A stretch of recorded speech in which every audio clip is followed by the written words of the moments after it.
नमस्कार.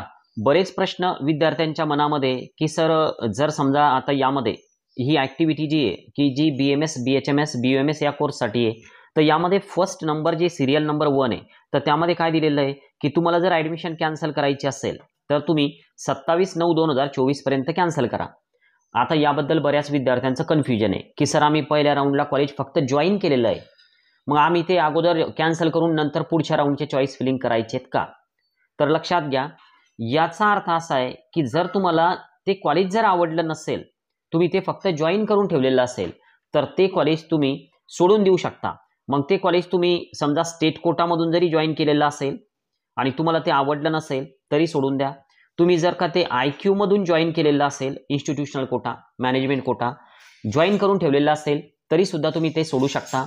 आता कॉलेज नेमकं अजून कोणत्या कंडिशनमध्ये सोडता येईल, तर एक मुलं आहे की ज्यांनी रिटेन्शन दिलेलं आहे तर त्यांना कॉलेज सोडता येईल का? तर बघा, रिटेन्शन जरी दिलेलं असेल तरी तुम्ही कॉलेजला कॉल करा, तिकडे कॉलेजमध्ये जा, एक कॅन्सलेशनचा फॉर्म असतो, ॲडमिशन कॅन्सलेशन फॉर्म, तर त्याला 2 प्रतीमध्ये तुम्ही सोबत न्या आणि तुम्ही ते कॉलेज तिथं सोडू शकता. पण आता कॉलेज सोडायचं कुणी तर हे लक्षात घ्या, कॉलेज सोडणं बंधनकारक आहे असं या नोटीसमध्ये दिलेलं नाही बरं का. मी काय बोलतोय ते लक्षात घ्या. तुम्हाला जर ते कॉलेज आवडलंच नसेल, म्हणजे थोडक्यात तुम्हाला त्या कॉलेजमध्ये पुढचं जे तुमचं कोर्स आहे तर तो कंप्लीट करायचाच नाही, सेकंड राऊंडला तुम्ही फ्रेश चॉईस फिलिंग करणार आहे आणि त्या कॉलेजला तुम्हाला जायचंच नाही आहे, ठीक आहे, तर अशा कंडिशनमध्ये तुम्ही ते कॉलेज सोडा. आता जर समजा सर आम्ही कॉलेज नाही सोडलं तर मग सेकंड राऊंडला आम्हाला चॉईस फिलिंग नाही करता येणार का?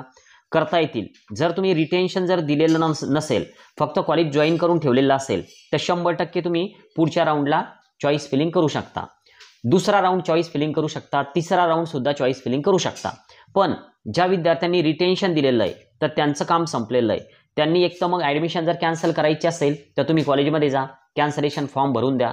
फक्त तुम्ही जॉईन करून ठेवलेलं असेल, तुम्हाला जर सोडायचं असेल तर बरं का, कॉलेज सोडायचं असेल तर तुम्ही तिकडे जाऊन ते सगळं फॉर्मॅलिटीज कंप्लीट करा, DD परत घ्या, जे काय पैसे कपात होतील तर ते तेवढे कपात होतील, 1500 रुपये लागतील, तर त्यामध्ये तुम्हाला सगळं ते वापस मिळून जाईल. आणि ही जी डेट आहे तर ही लक्षात ठेवा, या डेटच्या नंतर जर तुम्ही कॉलेज सोडलं 27/9/2024च्या नंतर जर तुम्ही कॉलेज सोडायचा विचार केला तर तुम्हाला कॉलेज कधी सोडता येईल लक्षात घ्या.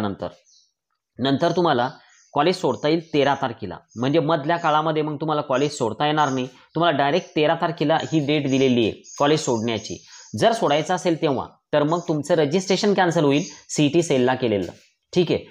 त्यामुळं जर आताच जर कॉलेज आवडलं नसेल, कोर्स करायचाच नाही, तर मग आताच सोडून द्या, नंतर रजिस्ट्रेशन कॅन्सल होईल, मग पुन्हा नव्यानं रजिस्ट्रेशन करावं लागेल, पुन्हा तीच प्रक्रिया. तर त्यापेक्षा जर कॉलेज आवडलं नसेल तर मग आता सोडून द्यायला काय हरकत आहे. पण माझं एक मत असं आहे की पुढे जर कॉम्पिटिशन वाढली तर जे मिळालेलं आहे तर ते पण पुढे जर नाही मिळालं तर ते वेगळंच काम होऊन जाईल, जे हाताशी आहे ते निघून जाईल, ठीक आहे. तर त्यामुळे एक सजेशन असं राहील की जर समजा तुम्हाला कॉलेज जर समजा नाही कोर्स करायचा तरच कॉलेज सोडा. जर समजा फक्त जॉईन केलेला असेल, पुढचा राऊंड करायचा, तर मग कॉलेज सोडू नका. जर अपग्रेडेशनमध्ये पुढचं कॉलेज मिळालं तर ठीक, नाही मिळालं तर कमीत कमी हे तर हाताशी राहील. ओके.